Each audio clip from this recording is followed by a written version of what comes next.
혹시 이런 거 물어보면 나를 무시하지 않을까 하는 생각에 입을 닫아본 적 있으신가요? 오늘은요, 왜 우리가 모르는 걸 드러내기 두려워하는지, 그리고 진짜 전문가는 어떻게 그 두려움을 넘어 성장하는지에 대한 아주 특별한 지혜를 2500년 전 공자의 이야기에서 같이 한번 찾아보겠습니다. 솔직히 한번 생각해 보자고요. 새로운 팀에 딱 합류했는데 뭔가 낯선 용어들이 막 오가요. 혹은 전혀 다른 업무를 맡았는데 뭘부터 해야 할지 감도 안 잡힐 때, 혹시라도 내가 잘 모른다는 사실을 들킬까봐 그냥 조용히 있거나 어색하게 고개만 끄덕였던 순간, 아마 우리 모두 한 번쯤은 겪어봤을 거예요. 이건 뭐랄까, 내 부족함이 드러나는 것에 대한 본능적인 두려움 같은 거죠. 근데 정말 역설적이게도요, 자기 분야에서 최고라고 불리는 대가들은 바로 그 순간 우리와는 완전히 다른 선택을 합니다. 그들은 자신의 무지를 감추려고 애쓰지 않아요. 오히려 그걸 성장을 위한 가장 강력한 무기이자 출발점으로 삼는다는 거죠. 자, 그럼 본격적으로 이야기 속으로 한번 들어가 볼까요? 오늘 이야기의 주인공은 바로 공자입니다.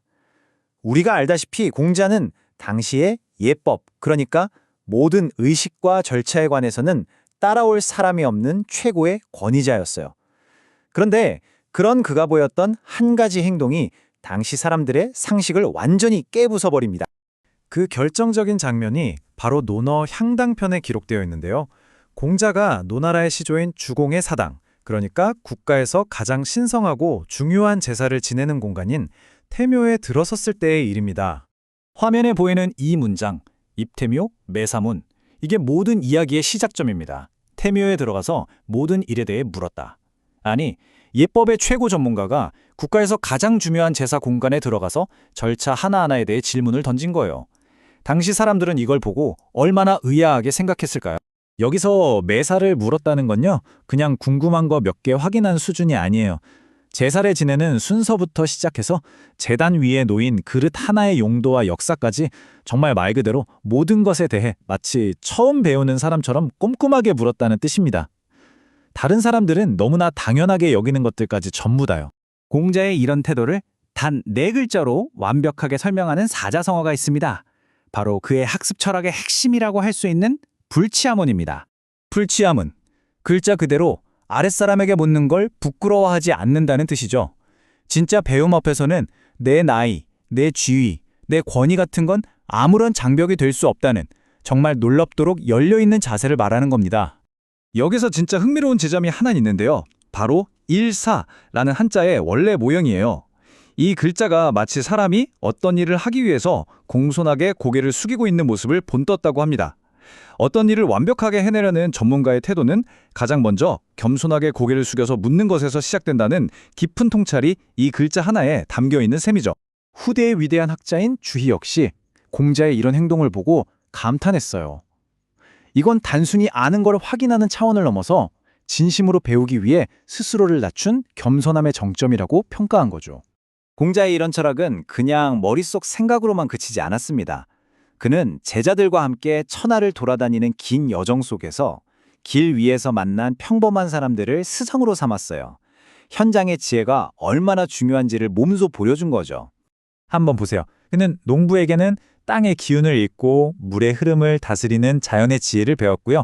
상인에게서는 복잡한 시장 상황 속에서도 이익의 흐름을 꿰뚫어보는 실용적인 감각을, 그리고 현장의 관리에게는 법을 집행하면서도 사람들의 마음을 얻는 통솔의 기술을 배웠습니다. 이 사람들 모두 각자의 분야에서는 공자조차 고개를 숙여야 할 최고의 전문가들이었던 겁니다.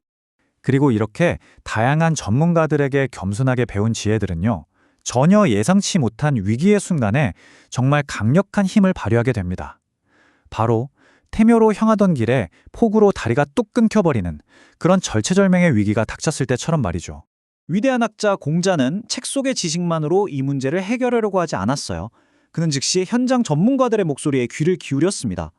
농부는 물이 가장 안전하게 흐르는 길을 정확히 짚어서 다리를 다시 세울 최적의 위치를 찾아냈고, 상인은 자신이 가진 천과 밧줄을 아낌없이 내줘서 구조물을 단단히 묶게 했죠.